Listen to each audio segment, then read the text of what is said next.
What's up guys, welcome back to another video and thank you for being here. So as I told you, man, in the last weekly analysis video, I told you we need to come down to this 0.5 and we did exactly do that with this weekly candle that just passed, and we did reach to the 0.5 on Nasdaq and S&P as well right here, as you can see.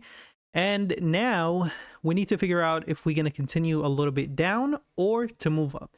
And this is what we're going to predict in today's video. But before we do that, we're going to run through the past weeks, all the trade setups that happened based on my weekly analysis that I told you, which is reaching down here and then bouncing back up. As you can see, like I don't need to show you anything. You can go in the previous video and see me at the end of the video drawing this shape right here, which means taking this liquidity, react from it a little bit, and then coming back down, reacting from it, coming back down the third time, and then going.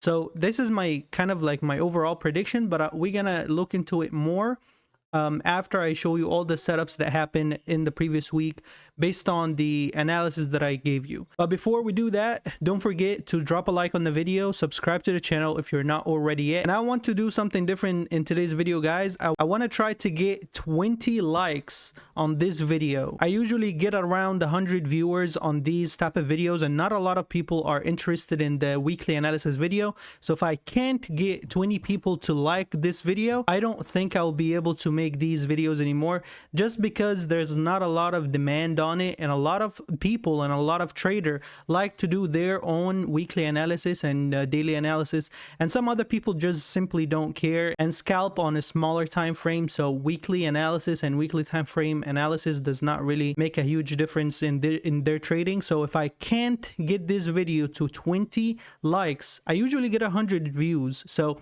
if 20 of you guys hit that like button and I get 20 likes on this video, I will continue doing the weekly analysis, and every weekly analysis I have to get at least 20 likes in order to keep on going and take time from my weekend to make these type of videos. If I don't get 20 likes, unfortunately I will stop doing this weekly analysis series that I have been doing recently. So we have this weekly sell side liquidity marked, and this one as well on the chart. We're gonna drop to the smaller time frame and try to take a trade to that. So we will have two kind of sentiment. The first one is going to this liquidity level, and once we reach it, I'm gonna be looking to the long bias. Okay, we already reached that first sell side liquidity before on Sunday, before even the market opened on Monday. So I will be looking into taking trades to the upside here. Right here, as you can see, market open, we came up, and then 10 a.m. we did power of 3. So 10 a.m. opened here. Right here we went to below it, and then we shot all the way up. Right before the macro here, we kind of had a bearish fair value gaps right here that got inverse, and then we shot all the way up. I'm not sure if you would be able to catch that move, but we did provide a long setups here. So Monday in general, it might be a break even, might be a loss, it might be a win. Maybe you're catching the trade from here after we taking all of this sell side liquidity on the weekly time frame, and we're balancing to the London price action. We're sweeping this sell side liquidity after we swept it, pumped right back up, and inversing these bearish fair value gaps and giving you an inversion fair value gap to trade from. So that would be a really nice trade actually, if you would be able to catch this trade that happened before 10 a.m. So it's a really nice move. It's 1 to 2.6 RR, but again, the market was so volatile, so I don't know how many people would have traded that. But moving to Tuesday, market opened here and we pumped up, and this trade setup is the one that stands out to me the most. This fair value gap, whenever it got inversed, and you would be looking into trading this right here, stop loss below. It's again 100 points of a stop loss. The market has been so volatile recently, and then we dumped right here, and going into the lunch and PM session, we revisited the first sell side liquidity again on the weekly time frame, and then coming on Wednesday kind of provided the actual move. You might be saying that it's because of Trump or not, but this is usually what happened whenever we hit a an important level on the weekly time frame and the monthly time frame. So anyway, you would have catched any trade setup from here, long setup, it might have been worked or not, and the actual move actually happened during the lunchtime whenever Trump tweeted. But I don't want to look into that. I want to look into actual and normal price movement. I don't want to get into like news or someone that interferes with the price action. That's why the next day we kind of bounced back down to retrace to that whole big pump that happened out of nowhere because of Trump interfered with the price action and how the price moves. Because of course we know that the price moves with a higher volatility if someone interferes, and as you know, ICT calls it a human intervention. So this is what exactly happened during Wednesday. Thursday we kind of dumped. We didn't really get any good or clean setups, long setups, except this one right here, which was not really good. It had a like really dying momentum. Even if you would have taken that trade, you would have been on loss. That's totally fine. And you can see this trade right here happened, and it gives you back what you lost here if you would have taken that trade. But anyway, man, the price action has not been any good all this week, and all the price action happened off New York sessions, like away from the actual session that this should be traded in, because of human intervention again.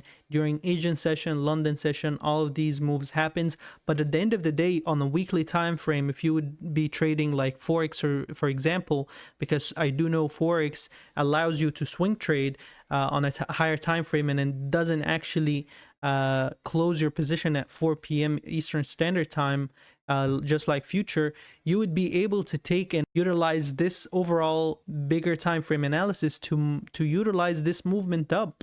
And this movement up is not that small, guys. Like if you would have taken your trade right here after taking this sell side liquidity, and your stop loss would be the next target sell side liquidity, it came too close to it, but it did not take you out to this gap, of course, this void right here, and you would have captured 2,219 points, and that would give you almost 1 to 3 RR, which is not bad. This is actually really good, and it's all based on higher time frame analysis. This is why the price action respects the higher time frame analysis. Now, this is pretty much what we had during all week in terms of trade setups. I'm not a super fan of it, but now we're gonna move into the important part of the video, which is prediction for the next week, weekly analysis. What am I expecting the market to do? Where should I expecting the market to head? We're going to start that now. So right here, we took the sell side liquidity, and we could not take this sell side liquidity. We came too close to it, but we didn't. Did we leave an SMT between NASDAQ and ES? So as you can see, we took this sell side liquidity right here, which is the same thing on NASDAQ. This is the sell side liquidity, but ES, the next target or the next sell side liquidity is this one right here, and we still came close to it, but we did not take it. So what am I, where am I expecting the price to move? Of course, the equilibrium is right here, and if we move to the ES or NQ right here, we go to the monthly. Let's go to the monthly to have a better understanding of the market. From here to here, balanced price range. The market gave retracement and discount and then pumped up. Between this low and this high right here, right? Between this low and this high, and I'll tell you why I put it on this high. I'm trying to follow if the price action is balanced. If we put the fib from this low to this high, you will see that the market came down the next week and rebalanced that 0.5 and pumped back up. So that means during that bull run, the price action was balanced. Now, this big range, it needs to rebalance with this big range. Why? Because on the way up, when the market was bullish, the market was providing discounts and it was balanced. But when it reached all-time high and reached its target, now it wants to do one of the two things: rebalance this whole leg, or dump to the low, to that whole bullish leg. If we are right or wrong, we want a kind of a sort of a guarantee answer, which is the retracement. Because whether you're up here and the market is dumping, and you see it is dumping, what is the first thing that will come to mind is, oh, the price will rebalance to the 0.5, so I need to take a short. And what's this, if someone is looking into it as a bearish market, where is it going? Oh, it will look into taking this sell side liquidity. So whether you're bullish or bearish, the market is short term bearish, to where's the first target? Rebalance 0.5. And the second, if we are wrong, we're gonna see big momentum to the downside and going out to take this low. So where am I expecting the price to do? On this, let's look at historical data and where are on the monthly. And one thing we know, that the price is always going up, So this is two important things to look at. Here's the historical data. During that bullish leg, we came back down to retrace to the 0.5. And the first time we touched it, we came back to it, and we did the exact same thing as what we're doing right now. So what am I I'm looking into, like, look at this, guys. Even if I'm looking into trading like support and resistance, this you can call this a support zone. We never came down to it, we never touched it. So I am thinking that this is just a manipulation to thinking that that this is the retracement to the 0.5 and we're gonna pump up. But this is not the true thing. This is not what we're looking for. I'm actually thinking about, hey, this is just a manipulation that the market is tricking all the buyers and is gonna continue dumping a little bit more to give a discount below the 0.5, to give a better buy below the 0.5. And if we're wrong, what's the market going to do? It's gonna dump lower. It's gonna dump lower to the sell side liquidity. So what I'm expecting the price to do is next week should be bearish. And why? I explained why. We did not give a proper retracement below the 0.5 just like we did in the previous bullish leg. So this is what I'm expecting the price to do next week. We might do one of the two things. We might open and we start dumping, or we might open, go up here to that void, retouch it again, or sweep the previous liquidity in here in that previous week, and then dump.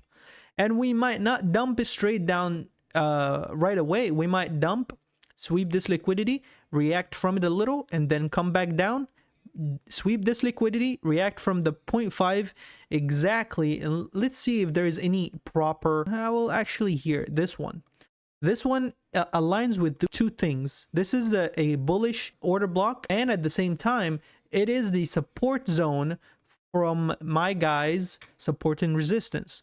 So all of this is a bullish area that the price will react from and will go up from. And I, like, mark my word, guys, I am having like really high expectation from the market reacting and going higher from this area. From it's a huge area, but trust me on that, the market will react from this bullish support zone and this order block. And that support zone is nothing but the order block on a higher time frame. Like if you go to the yearly or something, I don't know if 3 months is good, and you can go to the 6 months even. Look at this, brother, man. Look at this. Here's everything starting to like look more appealing and understand a little bit more. This is a balanced price range, my dude. This is a nothing but balanced price range, my dude. This is really good when you just zoom out and look at the price action. So yeah, guys, this is pretty much it. Again, reminder, don't forget to subscribe to the channel if you're not already yet, and drop a like on this video. We need to reach 20 likes every single weekly analysis video in order for me to keep on going, because I take time from my weekend to make these videos for you. Please and thank you. Thank you all so much for watching. I will see you in the next one. Peace.